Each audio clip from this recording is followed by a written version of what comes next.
कर्नाटक के school college में धार्मिक लिबास पर रोक के आदेश के बाद बवाल मचा हुआ है। कई जिलों के स्कूल के जो छात्र हैं वो बाहर आ गए हैं, प्रदर्शन कर रहे हैं, एक दूसरे के आमने सामने हैं। मुस्लिम छात्राएं हिजाब पर रोक का विरोध कर रही हैं, तो कई हिंदू छात्र भगवा, गमछा और दुपट्टा डालकर कैंपस में नारेबाजी कर रहे हैं। कल हालात ज्यादा गर्म हो गए। इसे देखते हुए कर्नाटक सरकार ने 3 दिनों के लिए स्कूल कॉलेज बंद कर दिए।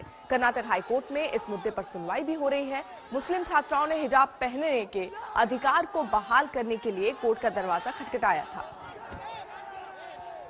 मामले पर आज भी सुनवाई जारी रहेगी, लेकिन छात्राओं के वकील को लेकर बीजेपी ने आपत्ति जताई। बीजेपी का कहना है कि छात्राओं की वकील कांग्रेस नेता है और इससे साबित होता है कि इस विवाद को भड़काने की कांग्रेस ही साजिश कर रही है।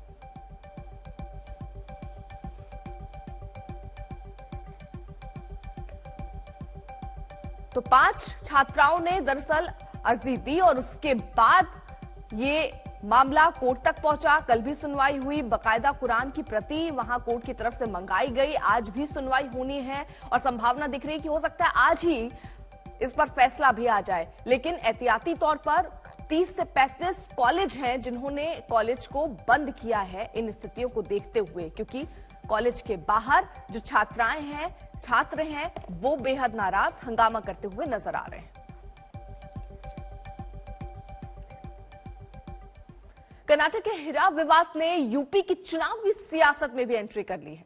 एआईएमआईएम के मुखिया ओवैसी और बीजेपी इस मामले पर आमने सामने है।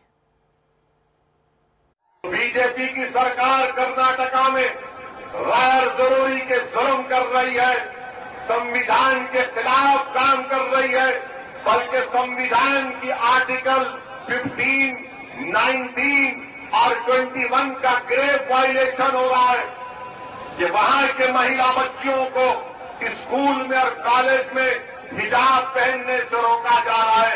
मैं बीजेपी के इस फैसले की मजम्मत करता हूं, कंडेम करता हूं, जो एक सुप्रीम कोर्ट का फैसला नहीं बल्कि पुट्टुस्वामी जजमेंट के खिलाफ है, जो सुप्रीम कोर्ट का नलसा जजमेंट है उसके खिलाफ है, कॉमन कॉज जजमेंट के खिलाफ है। ये भारत है, सर्वधर्म समभाव के आधार पर चलेगा, न कि इस्लामिक स्टेट भारत को बनाने की कोशिश करने वालों की मानसिकता हम पूरा नहीं होने देंगे। इसीलिए विपक्ष में कल कुछ लोगों ने इस तरह का प्रश्न उठाया और ये कभी पूरा नहीं होगा। भारत भारत रहेगा, भारत पाकिस्तान नहीं बनेगा। अगर तुम आज छुप जाओगे तो हमेशा के लिए छुप जाओगे, याद रखो मेरी बात को। अगर आज तुम खड़े हो जाओगे थोड़ी देर के लिए, तुम सिर्फ थोड़ी देर के लिए खड़े हो जाओ, देखो ये जो लोग तुमको डरा रहे, जो समझ रहे हैं कि हमारे सरों पर जो काले बादल मंडरा रहे, याद रखो ये बादल छटेंगे इंशाअल्लाह ताला। ये सूरज चमकेगा जो हमारे मुस्तकबिल का सूरज होगा, मगर याद रखो भीख मांगने से बादल नहीं हटेंगे, भीख मांगने से बादल नहीं हटेंगे। लड़ेंगे जमहूरी तरीके से तो हक किया जाएगा। हमारे देश के संस्कार इसकी इजाजत नहीं देते। आप हमारी बहन हैं, आप हमारी बहन हैं, तो हम कोशिश करते हैं कि बहन के पैर को देख लें। हम चेहरे को भी देखना बहुत जल्दी से अच्छा नहीं समझते हैं, क्योंकि हमारे देश के संस्कार यही बताते हैं कि सर झुकाकर हम अपनी माताओं बहनों से बात करते हैं। तो ये संस्कार अगर सबके अंदर आ जाएं तो हिजाब की तकलीफ नहीं रह जाएगी। ये जो हिजाब पर चर्चा करते हैं लोग, वो बेहिजाब लोग हैं जो चर्चा करके अपनी वोट बैंक की राजनीति करते हैं। हम सबके साथ सुरक्षा और उसकी बात करते हैं। हिजाब विवाद कर्नाटक से बाहर भी निकल आया है। दिल्ली, मुंबई में इस मुद्दे पर प्रदर्शन शुरू हो गए हैं। मुंबई में समाजवादी पार्टी मुस्लिम छात्राओं के समर्थन में दस्तखत अभियान चला रही है।